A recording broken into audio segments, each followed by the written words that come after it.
Hi kids. Welcome back to Kids Story Tales. Tonight, I want you to close your eyes very tightly. Imagine you are standing at the edge of a magical forest where the trees whisper secrets and the grass feels like a soft velvet carpet under your feet. In the heart of these whispering woods, something very strange has happened. The great golden leaf, the heart of the forest, has disappeared. Without it, the flowers are forgetting to bloom and the fireflies are losing their glow. Tonight, 5 little friends, a brave squirrel, a shy owl, a slow turtle, a playful fox, and a tiny mouse, are going on a grand journey to find it. But this isn't just a search for a leaf, it's a journey to discover the magic hidden inside their own hearts. Are you cozy? Are you ready to enter the forest? Then take a deep breath and let the adventure begin. The Grand Journey, Story 1, Barnaby's Silver Secret. Our adventure begins at the very edge of the Whispering Woods, just as the sun is beginning to dip behind the purple mountains, painting the sky in shades of pink and soft orange. The tall, ancient trees are swaying gently, their leaves making a sound like a soft eschich, as if they are telling the world it's time to be still. Among the roots of the great oak, we find our first friend, Barnaby the Squirrel. Barnaby is small, with fur as brown as a roasted hazelnut and a tail so fluffy it looks like a cloud. Barnaby is known for being the fastest climber in the forest, but he has a very big secret. He worries that if he isn't the best at everything, the other animals won't think he's special. Don't you worry, everyone. Barnaby chirps, his tiny paws moving quickly as he zips up and down the bark. I have the strongest legs and the sharpest eyes. I will find the great golden leaf before the moon reaches the top of the sky. I never get tired, and I'm never, ever afraid. As the 5 friends, the squirrel, the owl, the turtle, the fox, and the mouse, start their long walk, the forest begins to change. The shadows grow longer, and the air smells like damp moss and sweet pine needles. They reach the Silver River, where the water flows so clearly you can see the smooth pebbles dancing at the bottom. Suddenly, Barnaby spots something. Tucked under a shelf of green moss, a stone is glowing with a strange, pale light. It isn't the golden leaf, but it's a beautiful, heavy silver stone that shimmers like a fallen star. Barnaby's heart beats fast. He wants to impress his friends. Look, he cries out, lifting the stone high. I have found it. This isn't just a stone, it's a moon crystal. A legendary treasure that gives me the power of 10 squirrels. With this in my paws, I can leap over the tallest pine tree and run faster than the wind. The other animals stop and stare. Pip the Owlet hovers closer, his big eyes wide with wonder. A moon crystal. Wow, Barnaby. You really are a superstar. Can you feel the magic buzzing in your fur? Oh, yes. Barnaby lies, his voice trembling just a little. It's tingling. I feel stronger than ever. But as they continue their journey, the woods grow thicker. The path climbs up a steep hill covered in tangled roots. The silver stone is actually very heavy, and Barnaby is becoming very, very tired. His little legs are aching, and his breath is coming in short gasps. Every time a friend looks at him, he tries to hide his exhaustion. Are you okay, Barnaby? Asks Toby the Turtle, who is walking slowly and steadily behind. That hill looks very steep, and that stone looks very heavy. Heavy? For me. Barnaby laughs, though it sounds a bit forced. This stone makes me feel light as a feather. I could carry 100 stones just like this. In fact, I'm thinking of building a castle out of them when we get home. But the more Barnaby tells these colorful stories, the heavier the stone seems to become. It feels like he is carrying a mountain in his paws. His vision blurs, and he doesn't see the slippery tree root right in front of him. Trip. Tumble. Dash. Barnaby falls forward, rolling into a patch of soft, wet clover. The silver stone flies out of his paws and lands in the mud with a dull thud. It isn't glowing anymore, it was just the reflection of the rising moon that made it shine. Now, it's just a plain, gray, heavy rock. Barnaby stays on the ground, his face buried in the clover. He is quiet for a long time. The only sound is the chirping of a distant cricket. Barnaby. Pip the Owlet whispers, landing gently on a nearby branch. Did the magic crystal break? Barnaby looks up, his eyes misty. There was no magic crystal, Pip. I was tired, so tired. My legs were shaking, and I just wanted to sit down. But I wanted you all to think I was the bravest squirrel in the woods. I'm sorry I told you those stories. I'm not a superstar. I'm just a sleepy squirrel who made a mistake. The forest feels very peaceful as the truth fills the air. Bartholomew the badger walks over and sits beside Barnaby. Barnaby, he says in his deep, rumbling voice, we didn't follow you because of a magic stone. We followed you because you are our friend. Being honest about being tired is much braver than pretending to be a giant. You don't need to be a superstar to be loved here. Barnaby feels a warm glow in his chest, a real glow this time. He leaves the heavy rock in the mud and stands up. He feels light, not because of magic, but because he doesn't have to carry the weight of a lie anymore. Thank you, friends, Barnaby whispers. I think I'm ready to keep going now. But this time, can we walk a little slower? I'd like to see the stars.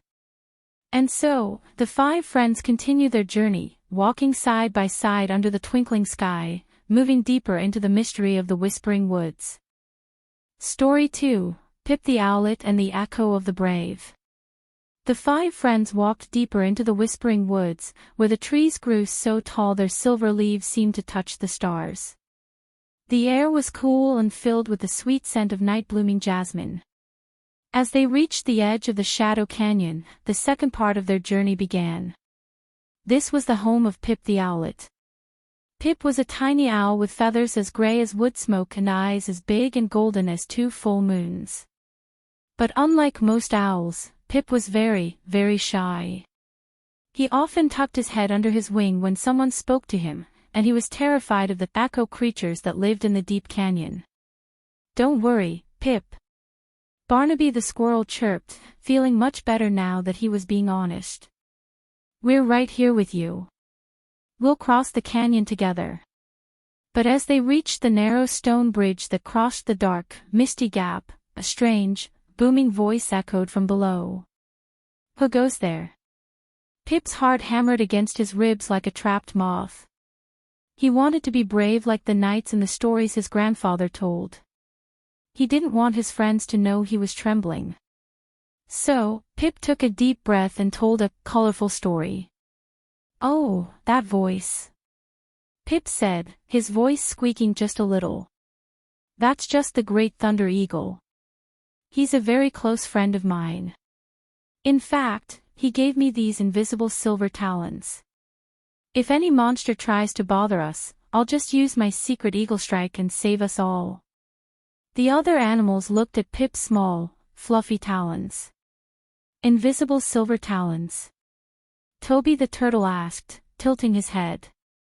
That sounds very dangerous, Pip. Oh, it is.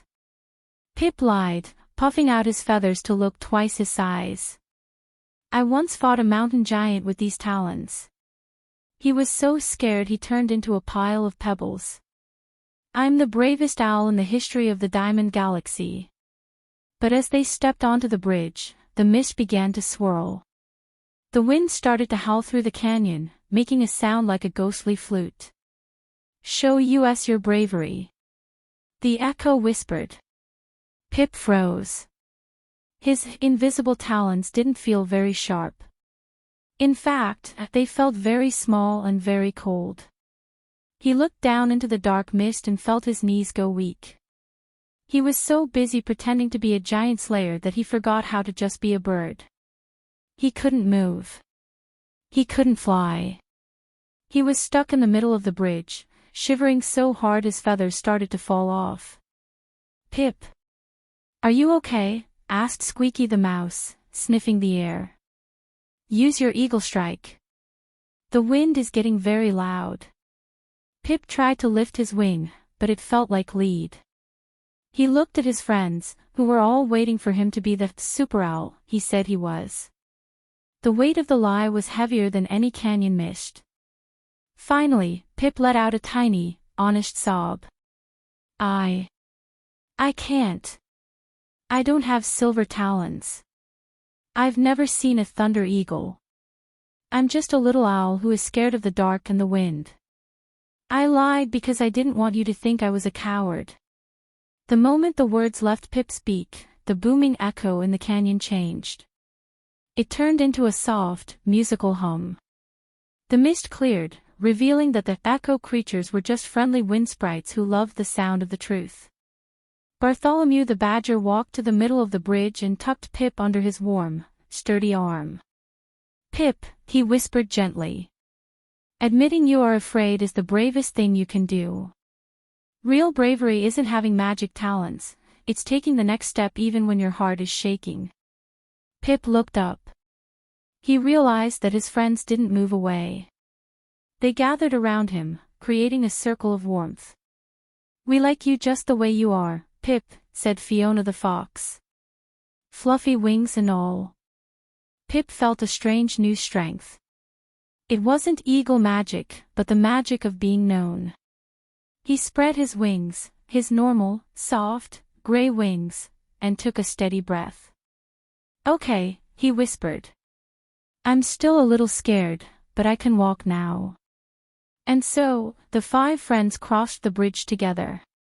Pip didn't lead them as a giant slayer, but he walked with them as a friend, his golden eyes shining with the brightest light of all, the light of truth.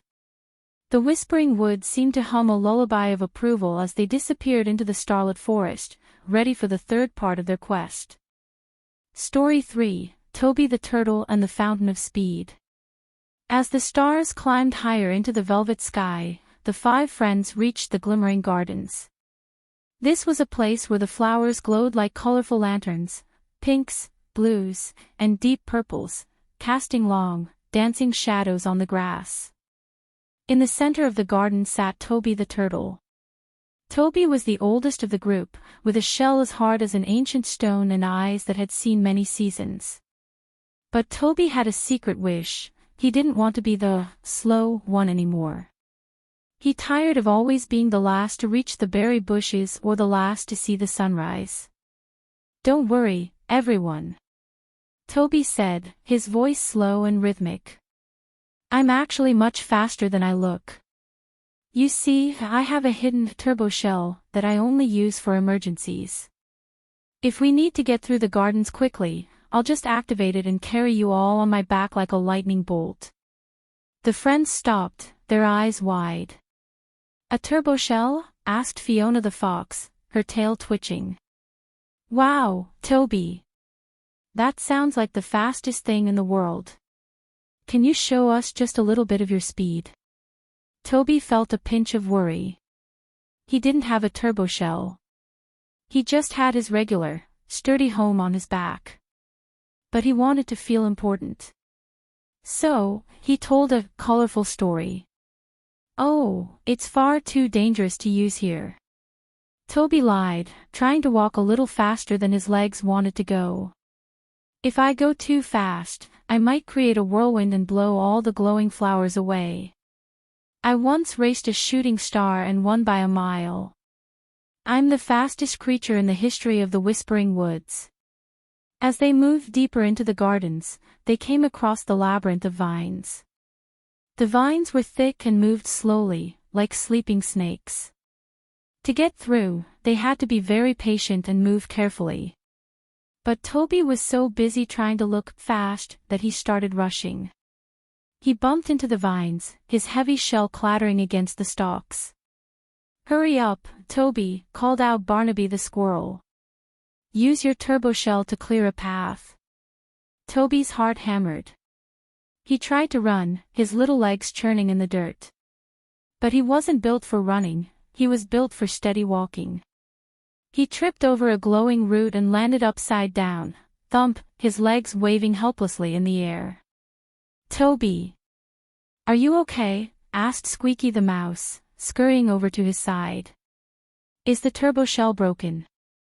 Toby struggled, his face turning a deep shade of green. Finally, with a heavy sigh, he let out the truth. "There is no turbo shell, Squeaky.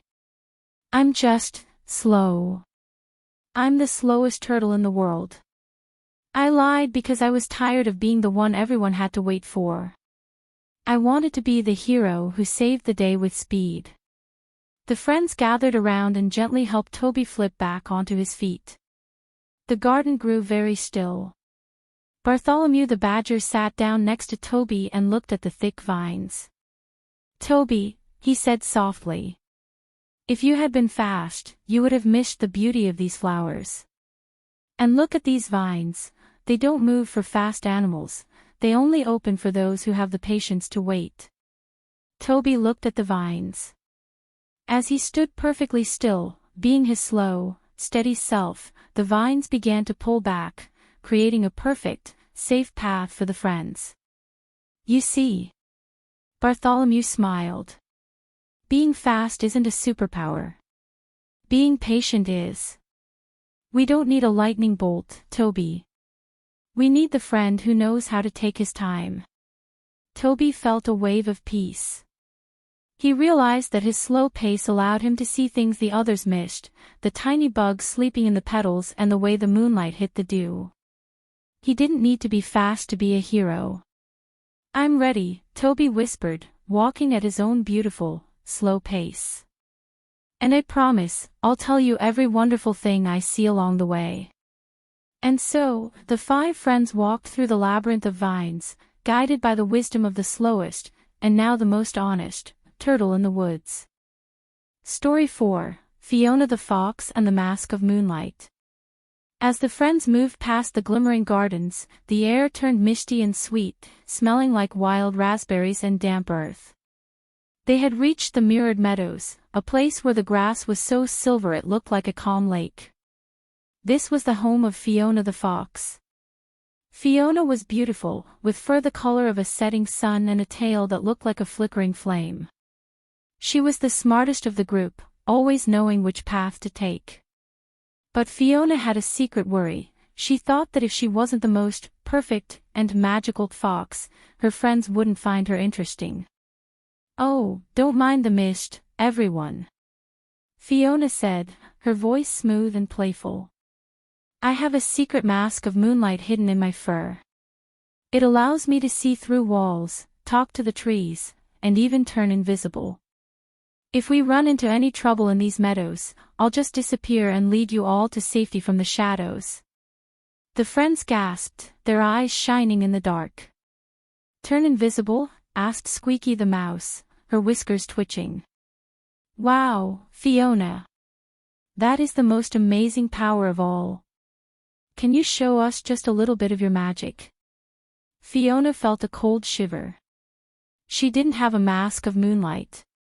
She was just a very clever fox who was good at hiding in the bushes. But she wanted to be the most enchanting friend. So, she told a colorful story. "Oh, I can't use it while the moon is so full," Fiona lied, stepping high over the silver grass. "The magic is too strong. I once turned an entire mountain invisible just by sneezing. I'm the most magical fox in the history of the great forest." As they journeyed further, they came to the Whispering Willow, a giant tree whose branches hung down like long, green hair. To pass through, they had to solve a riddle carved into the bark. The riddle was simple, but it required someone to look closely at the moss. "Fiona," cried Barnaby the Squirrel, "use your moonlight mask. See through the tree and tell us the answer." Fiona's heart raced. She stared at the tree, but she couldn't see through it. She was just a fox, and the bark was just bark. She tried to guess, making up more magical stories about what the tree was whispering to her invisible mask. "The tree says, it says we must dance 3 times and bark at the moon." Fiona cried, trying to look mysterious. The friends danced and barked, but the willow didn't move. In fact, its branches began to wrap tighter around the path. The more Fiona lied, the more lost they became in the thick, green curtain of leaves. "Fiona, is the mask working?" asked Pip the Owlet, his golden eyes filled with confusion. Fiona stopped. She looked at her reflection in a nearby puddle. She didn't look magical, she looked tired and sad. The weight of her invisible mask was making her feel very heavy. Finally, Fiona sat down and let out a long, shaky sigh. I'm sorry. There is no mask of moonlight. I can't see through walls, and I certainly can't turn invisible. I'm just a fox who is good at puzzles, and I was too afraid to tell you that I didn't know the answer. I wanted to be your magical leader." The moment Fiona told the truth, the mist in the meadows began to clear. The whispering willow's branches relaxed, revealing the simple riddle carved in the wood: "Show me your true face, and I will show you the way." Bartholomew the badger walked over and gently brushed a leaf from Fiona's ear. "Fiona," he said, his voice like a warm hug. "We don't need a magical fox. We need our Fiona. Your clever mind and your kind heart are more magical than any mask could ever be. Being real is the best kind of magic." Fiona looked at the riddle again. She didn't need a mask to solve it, she just needed to look with her own eyes. She pointed to the moss, where the path was hidden all along. "I'm ready," Fiona whispered, her orange fur glowing softly in the real moonlight. "Let's go find that golden leaf together. No masks, just us." And so, the 5 friends moved forward, their bond stronger than ever, ready for the final chapter of their grand adventure. Story 5, Squeaky the Mouse and the Heart of the Forest. The moon was now at its highest point, a glowing silver coin resting on the velvet cushion of the night sky. The 5 friends, Barnaby, Pip, Toby, Fiona, and little Squeaky, finally reached the very center of the Whispering Woods, the Crystal Glade. In the middle of the glade stood a pedestal made of starlight, but it was empty. The great golden leaf was gone. The flowers here were closed tight, and the air felt heavy and sad. This was the home of Squeaky the Mouse. Squeaky was the smallest of them all, so tiny she could sleep inside a tulip, and so quiet her footsteps sounded like falling snowflakes. "Oh no," cried Barnaby the Squirrel. "We've come all this way, and the leaf is still missing. How will the forest ever wake up?" Squeaky looked at the empty pedestal. Her little whiskers trembled. She had a secret that was bigger than her entire body. She looked at her friends who had all shared their deepest truths tonight. She remembered Barnaby's heavy rock, Pip's shaky wings, Toby's slow shell, and Fiona's missing mask. I have a super scent." Squeaky squeaked, her voice smaller than a cricket's chirp. "I can smell a treasure from 1,000 miles away. In fact, I can smell the golden leaf right now. It's buried under the great mountain, guarded by a fire-breathing dragon. But don't worry, I'll just use my giant mouse roar and scare the dragon away."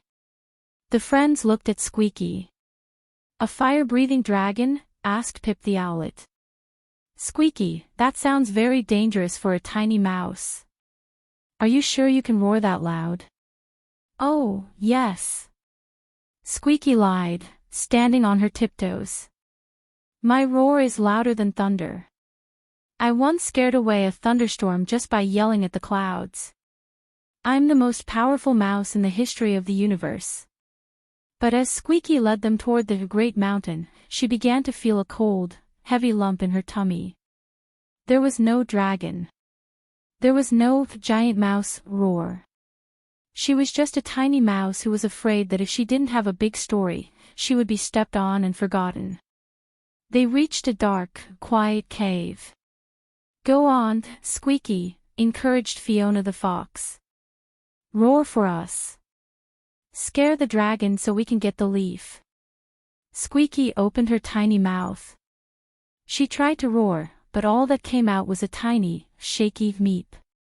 She tried again, but her voice failed her. She looked at the dark cave, then at her brave, honest friends. The weight of her colorful story was making her feel like she was drowning in a puddle.